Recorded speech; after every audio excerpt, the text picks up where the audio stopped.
मरते हुए दुर्योधन को अश्वत्थामा ने कौन सा वचन दिया था? नमस्कार दोस्तों, जय श्री कृष्ण, राधे राधे। स्वागत है आपका हमारे इस हर इंसान अकेला है 923 यूट्यूब चैनल पर। दोस्तों, वीडियो को पूरा जरूर देखें। आप सबने महाभारत के महायोद्धा अश्वत्थामा का नाम अवश्य ही सुना होगा। अश्वत्थामा को भी चिरंजीवियों में से एक माना जाता है। कई लोग मानते हैं कि वह आज भी जीवित हैं और कल युग में भटक रहे हैं। कुछ लोगों का यह भी कहना है कि उन्होंने उसे देखा है। कुछ स्थलों पर उसकी उपस्थिति होने की खबरें भी अक्सर आपने सुनी होंगी।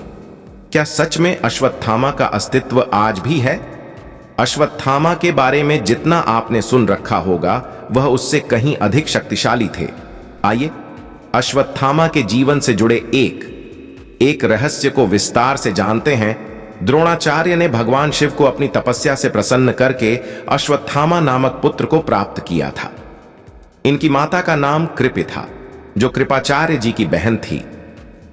अश्वत्थामा के जन्म होते ही इनके कंठ से अश्व के समान हिनहिनाने की ध्वनि हुई, जिससे इनका नाम अश्वत्थामा पड़ा। अश्वत्थामा जन्म से ही उनके माथे पर एक रत्न जड़ा था, जो उन्हें भूख, प्यास, थकान, सांप, राक्षस आदि से बचाता था। अश्वत्थामा महादेव, यम, काम और क्रोध के सम्मिलित अंश से उत्पन्न हुए थे। कई लोगों को यह लगता है कि वह रुद्र अवतार हैं, परंतु ऐसा नहीं है। वह महादेव, यम, काम या क्रोध के अवतार नहीं थे। उनका जन्म इन चारों के अंशों के मिश्रण से हुआ था। वो केवल भगवान शिव के ही अंश से उत्पन्न नहीं हुए थे।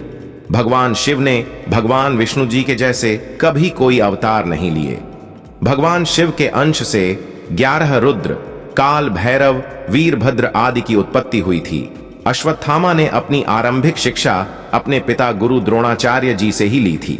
अश्वत्थामा को अपने पिता से ब्रह्मास्त्र, ब्रह्मशीर और नारायणास्त्र का ज्ञान मिला था।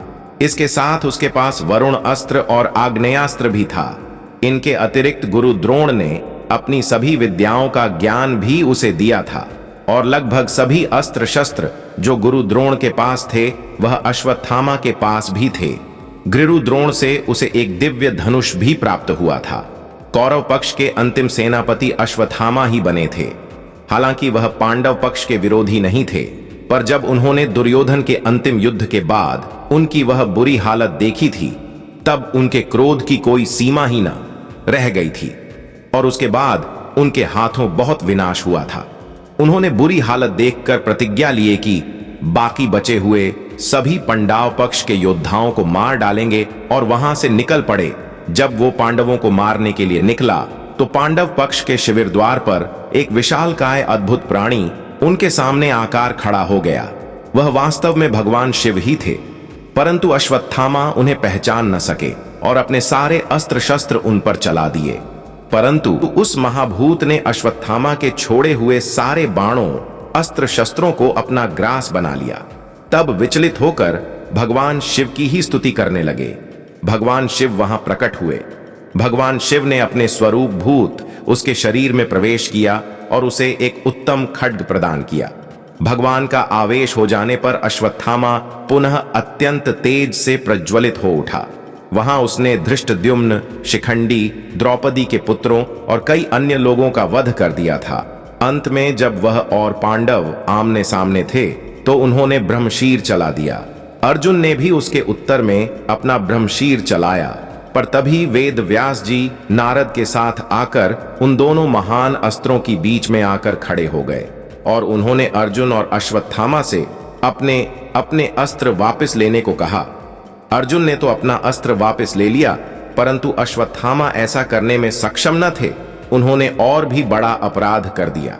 वह अस्त्र उन्होंने अभिमन्यु की पत्नी उत्तरा की गर्भ की ओर मोड़ दिया।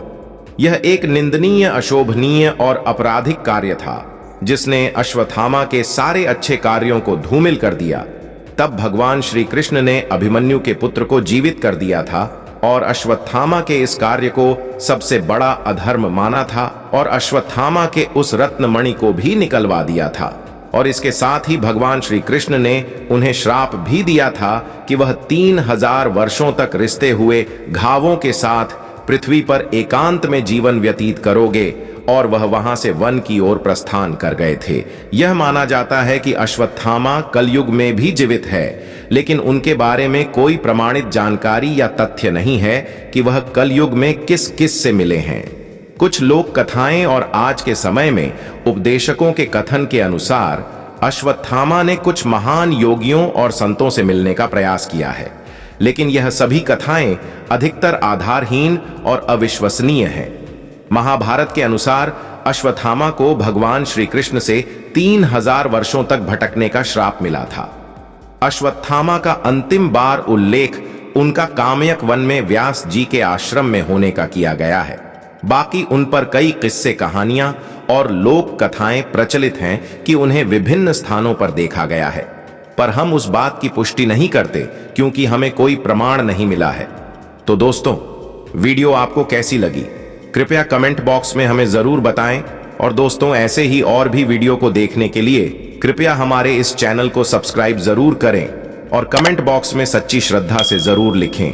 जय श्री कृष्णा। राधे राधे। वीडियो को अंत तक देखने के लिए आपको धन्यवाद।